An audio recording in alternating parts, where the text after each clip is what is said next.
A stuffed cookie contains a filling that is encased in cookie dough and then baked. And this opens up a ton of customization possibilities in terms of flavors and textures. This particular cookie can be complicated because we're balancing two different components, the inside filling versus the outside cookie dough. And we have to think about textures, not only when it's baked, but before baking. Specifically, we have to be able to manipulate the cookie dough so that it's a sturdy, intact stuffed ball that doesn't explode or leak when it's baked. So what are the things that we need to consider when choosing a filling? Can we use just any type of cookie dough for this style of cookie? And before I started all of my experiments, I had to define my desired outcome or my goal cookie. And for this one, I wanted one that was very mounded in shape and texturally had a slight chew to it. I also wanted to have more of a cakier crumb that's slightly aerated. I thought that would be more structurally sound for holding whatever soft filling I chose to put in the cookie. My parent recipe is my triple brown butter chocolate chip cookie. It has the most amazing flavor due to extra milk powder and brown butter. And this is the final cookie right here, a pretty thin cookie. And that's definitely not going to work well for this application. So I needed to slow the spread of the cookie. And there are lots of ways to do that. So I usually take pictures of the progression of my experiments, and then I keep these pretty long spreadsheets to record all of my data. Here you can see the parent cookie in the background. That's my triple brown butter, and then the increase in flour cookie at the forefront. But I could still see that the spreading was just a little bit too much for my liking. So the next thing I did was to decrease the sugar. That definitely helped me achieve a more mounded shape and the taste I was going for, since I was looking to make a less sweet chocolate chip cookie. But in doing that, I lost a bit of the chewy texture. So after that, I added an egg yolk. Egg yolks are a really cool ingredient because they don't have too much water, but they're high in protein and fat. And so when you add that to a cookie, it will give you a bit more chew without excess water. And excess water will cause your cookie to spread too much, which is not what I wanted. And at this point, I knew I just had to fine tune the recipe just a little bit because I felt the flavor was there. It wasn't too sweet, which is what I wanted, and it was almost that mounded shape. I felt that the batter was just a tad too loose. So instead of altering any more ingredients, I instead altered the mixing method. And here's the thing, I think when bakers talk about cookies spreading too much, one thing that's always brought up is to reduce the amount of sugar in a recipe, and that does work to a point. Sugar can be either a wet or a dry ingredient, which is, I know that's confusing because I'll even read some baking books and they'll list sugar as a dry ingredient. But whether sugar is a wet or dry ingredient depends on three things. Number one, the amount of water in your recipe, and in cookies, that's usually coming from eggs. Number two, the temperature of your dough. And number three, the extent to which you mix the dough. And that is because all three of those things will cause the sugar to dissolve.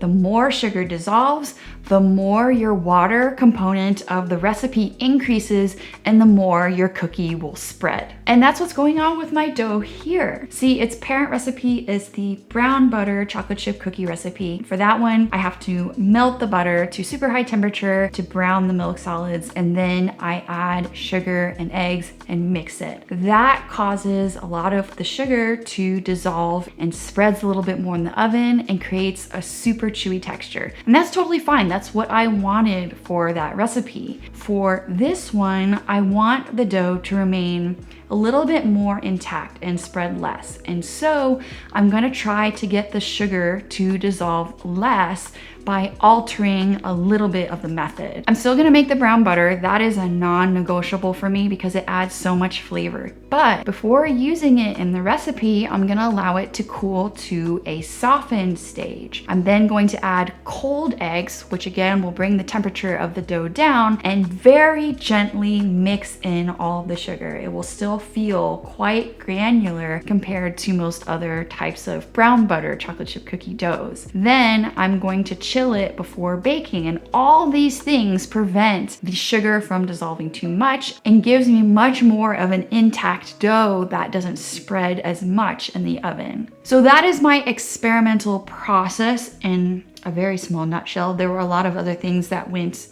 into that recipe, like the amount of baking soda, which also causes spread in a cookie versus baking powder. I altered a bunch of those things along the way. And of course, you're welcome to use this dough for your stuffed chocolate chip cookie recipe. For other doughs, it's going to be difficult for me to generalize the outcome, but here are 2 bits of advice if you do want to use another recipe. Number 1, I'd be wary of a recipe that uses brown butter and doesn't have any chilling steps throughout the process, either chilling the brown butter in and of itself or maybe before baking. That is an indication to me that more of the sugar will be dissolved, or perhaps it's more of a chewy, flat style of cookie, and that's gonna be difficult to work with. Number 2, kind of along the same lines, but anything that's labeled thin and crispy or thin and chewy, thin is not what we want. You're gonna be looking for a cakey style cookie, perhaps a levain style cookie. Those typically have a bit more structure, or they have ingredients that impede or stop the spread as easily. First, all of the fillings are pre-cooked, so I don't have to worry about raising the internal temperature of the cookie. Number 1, for safety reasons. So say if we put eggs in the filling, we'd have to raise the filling to at least 160 to ensure that it's safe to eat. Or number 2, for structural reasons. The filling is already cooked and therefore it's at its ideal structure at room temperature. Again, using the example of eggs, we don't have to cook it to a certain point to ensure that the egg proteins coagulate and it remains firm. In fact, I would argue that most fillings that we want to use are sort of destabilized by high heat. And so what we want to do is start off with as low as a temperature as possible. And for home bakers, that temperature is what we can achieve in our home freezer. And freezing our fillings really does 2 things. Number 1, I think is probably the most obvious. It retains a more solid structure so that when we wrap it with the cookie dough, it's much easier to work with when it's a hard, like a hard ball rather than a really gooey, soft filling. And number 2, again, with the temperature, if we start off really low, we'll end up kind of medium high, if that makes sense. If we started at room temperature and heated it all the way up, we would get to a very high temperature, but we don't want that because it's more susceptible to leaking and kind of exploding the cookie more than we want. So starting with something very low is going to aid in that kind of mounded structure. And so I want you to think about 2 things when choosing a filling. Other than the taste and the flavor, those are important, of course. Number 1, how soft is your filling at room temperature? And number 2, how hard is it when you freeze it solid? And so what I'm gonna do is show you a bunch of the fillings that I tested, and I want you to think about those things. I'm going to assign a grade to each one as to whether or not I would use it again based on those characteristics. So to make each of my stuffy cookies, I froze assorted things I had in my pantry and my fridge for about an hour. Then all you do is make a large cup and form the dough along the curvature of your hand and then close it over the filling. Okay, we're gonna start off with a classic. The flavor of peanut butter is amazing in chocolate chip cookies because it offers a salty element.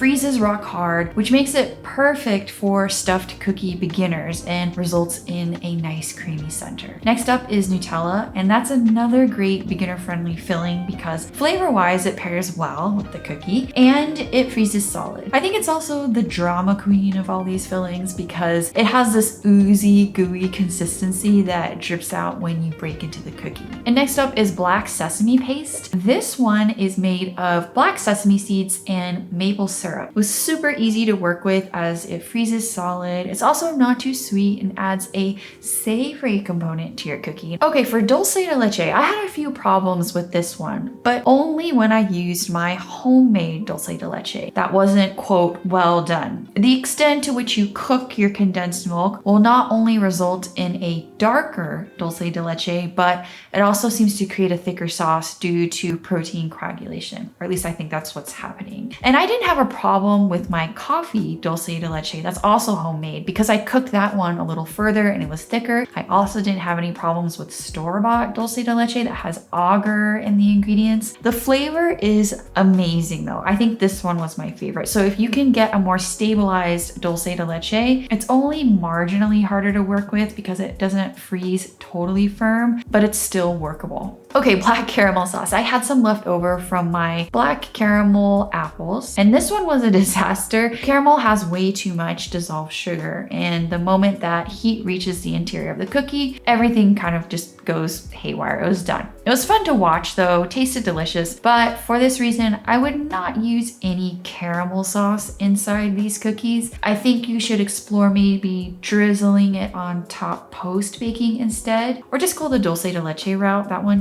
it's much easier to work with and I think it tastes better. The next one is yuzu curd. I had some left over from testing my sister's wedding cakes and oof, this one was so good. I tried it in my matcha stuffy dough where I add white chocolate and semi-sweet chocolate chips. This one was my husband's favorite. Curds generally are pretty resilient, and that's due to the cooked starches and the egg proteins that are contained in the curd. All right, this is strawberry guava jam, and I really love the flavor of this one, but it was so problematic. The problem with this one relates to the dulce de leche and the caramel sauce, and that is all the dissolved sugar in the water is decreasing the freezing point of the water. It's the same reason why salt is added to roads prior to an ice or snowstorm. It lowers the freezing point in which the ice forms and makes it safer for us to drive onto the roads. Here it's a bit more problematic because American freezers only go down to 0 degrees Fahrenheit and you'll likely need a lower temperature to get it completely solid. Next up is cream cheese filling. This is a mixture of just full fat cream cheese and powdered sugar that I mixed together. It froze super well and had an amazing consistency post baking. I highly recommend this one because generally chocolate chip cookies can run a bit sweet. So anywhere that you can add little bits of acidity is a good thing. That's why the yuzu works so well. Similarly, the cream cheese filling is also going to balance out the sweetness. And the last one is mochi paste. This one made me so sad. I love mochi so much, but this one was just so boring. With all the other fillings, it was so exciting to taste them. And this one was just so bland. I felt like it was just taking up valuable space inside the cookie. The texture was nice, of course, but it makes me think that I can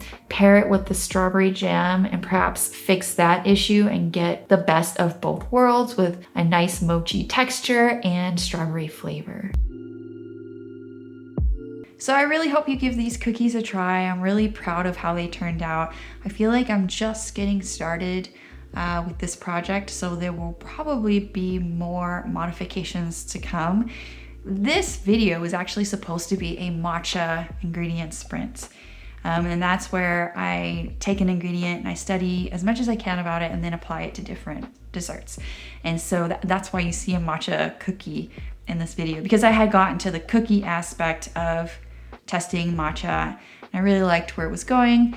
I often get sidetracked and I ended up finishing those recipes and then, writing about it here. Again, if that sort of thing interests you, head over to Substack. I have a crummy data newsletter over there where I talk more about recipe development. I'm open to suggestions if you guys want to hear about a particular aspect of testing or maybe something that you've been having issues with. I'm all ears over there. Okay, happy baking. Oh, grumble, grumble.